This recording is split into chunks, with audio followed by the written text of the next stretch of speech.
приехала посылочка. Давно ее ждал. Такая вот пакет, короче. Вот. Тут фрезы, в общем. Ну, судя по размеру, тоже как бы похоже. Ехала она не так уж и давно. Я заказал ее в марте. 3 или 4, не помню, ну, в начале месяца, в общем. И сейчас вот 27, по-моему, марта, она вот уже у меня. Вообще она приехала вчера уже именно в мой город, в мое местное отделение.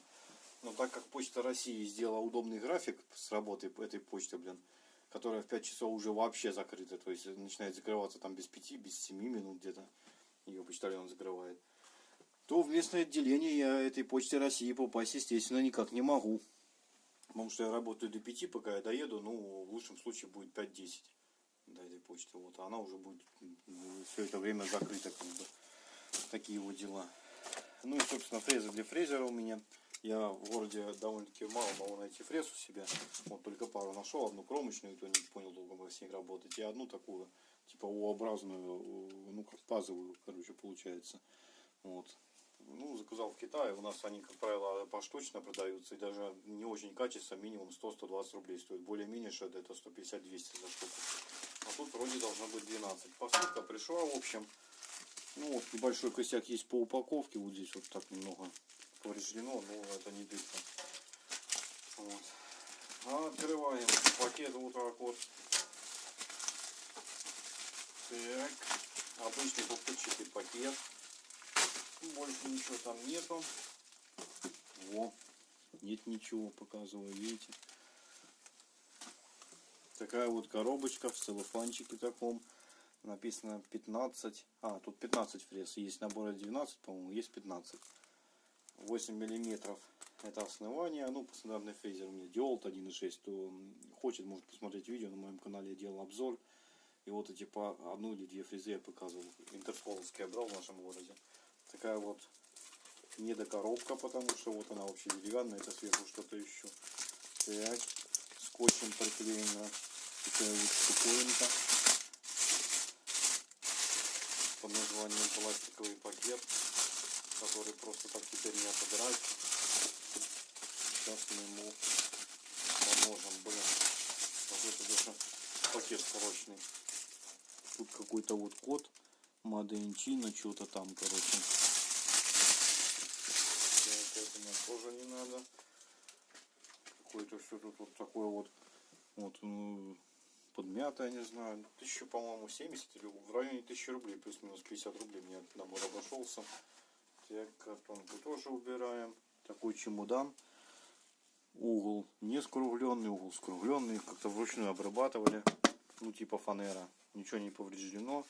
Петельки на таких вот винтиках. Многие в комментариях пишут, что ящик иногда приезжает с повреждениями. Это естественно, потому что пупырка как бы совсем чуть-чуть. При более-менее сильном ударе, но он такой черновой уже ящик, хотя вот здесь вот полированный. Такая вот защелочка у нас имеется. Где тут вверх, где низ, непонятно, хотя написали вверх здесь или стрелки поставили. Так, и что я вот открыл, это низ или вверх, не понять. Наверное, это все-таки низ. Защелкой, короче, если будете открывать вот это, вниз надо открывать, вот. Открываем. Ну, такой клееный ящик. Судя по клею, он на типа титан клей заклеен. Фанера, типа поролон. О, фрезы. Ключик такой в комплекте есть. Ну, и таких ключей много, от мебели, от всего что угодно может быть. Ну и вот, собственно, такой набор фрез. Вот вы его видите. Фрезы 3, 4, 5, 6, 7, 8 вверху. И 3, 4, 5, 6, 7 внизу. Пакетик силикагеля. Все пахнет какой-то смазкой. Деревом таким непонятным. Ну и плюс есть картинки, то есть для чего каждая фреза. Вот ничего это не поднимается. Все это сидит очень туго. Вырви палец называется. Ну вот первую попавшуюся фрезу я взял. Вроде ровненько она.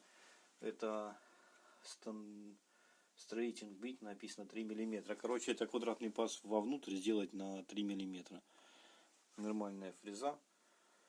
Ну, довольно-таки ровная. Тут краска вот эта обваливается на ней, типа красным, что на не сильно. Я не знаю, зачем красить фрезы, особенно дешевые.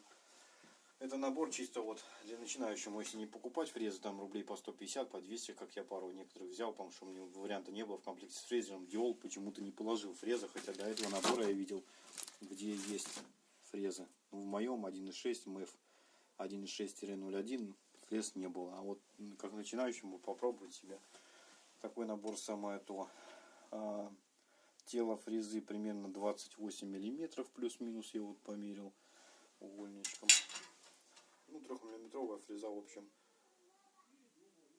без сколов, нормальная ровная фреза, ничего тут не придерешься. Такие вот пластиковые вставки, вот у меня типа такой фрезы есть, как бы не порезаться о них. Вот, только это 6,35 миллиметров, такие не квадратные внутри впадины делать, а полукругом.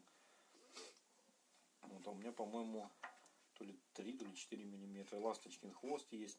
Кромочные фрезеры с подшипником. Так, одну какую-нибудь достать бы, какую здесь получше. Кромочную, блин, хрен дернешь еще. А вот одну получилось. Ну, подшипник прикручен. Вращается, смазка в нем твердая.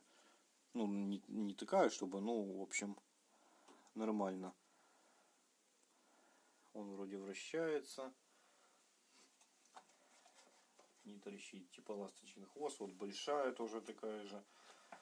Вместе со стаканчиком этим вырезал. В таких вот стаканчиках сами фрезы. И уже потом в дереве насверлено.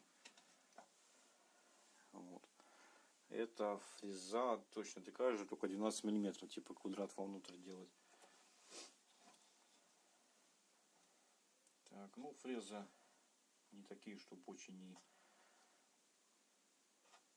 Да, конечно, вот так вот вытаскивать их вот с пластиковой, то они не выходят, а пластик вместе с ними выходит. Вот еще одна кромочная фреза.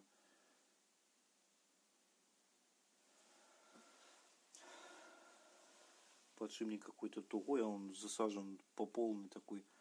Чувствуется, что он прямо вот, ну не знаю, такой. То ли смазки там мало, то ли качество у него такое изготовление.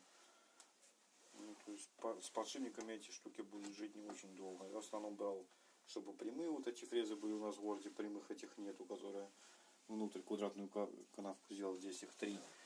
Это на 3 миллиметра, на 16, на 12 миллиметров. Ласточкин хвост есть на 12,7 миллиметра. Ну и круглые это 3,17 и 6,35, типа паз внутри круглых. Вот это основные фрезы, которые мне надо. 7-миллиметровые еще квадратные, вот не знаю, говорил нет. Кромочные здесь вот что 3, 4, 5 штук есть, я вряд ли буду пользоваться. Подшипники не очень, ну так может, чисто для эксперимента. Треугольник, который внутрь на 12 миллиметров. Ну, в общем, такой вот простенький наборчик, ничего типа лишнего.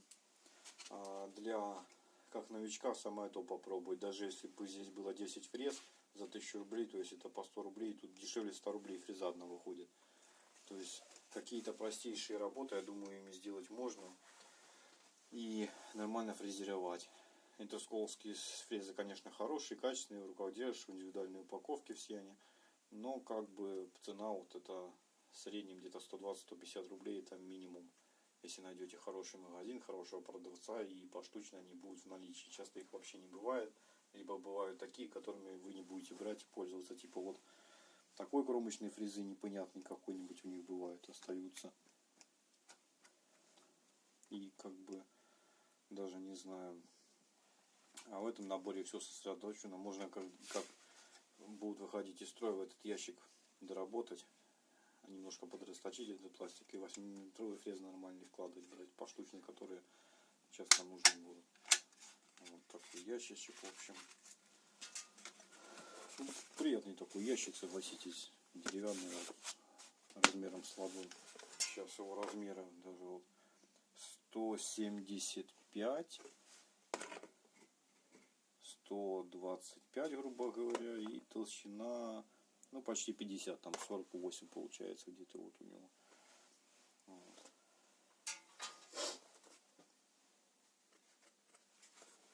То есть даже, А ящик, получается, вот тут еще уже включен, еще что-то все достался. Ну, поролон, ключик, там все дела, короче. То есть довольно-таки хороший набор. Так, интересно, сейчас что-то вытащится. Да, вытащилось. Здорово. Внизу дно такое вот. Просто ножом каким-то вырезаны вот эти подкладки такие, чтобы не падали. Наши чудо-фрезы. Ну, здесь просто вот взять два треугольника таких. И двумя фанерками. На гвозди без шляпы, короче. Или шпильки какие-то забиты. И вот так типа сделана инсталляция. Это, все трещит уже. Ну, если не вытаскивать как я, то ящик, в общем, нормальный еще, более-менее какой-то. Ну, за такие деньги, что можно хотеть. Стандартный набор такой для начинающих, вот для меня. Типа фрезеровщиков. Ну, главное, что здесь есть прямые фрезы, которыми можно делать.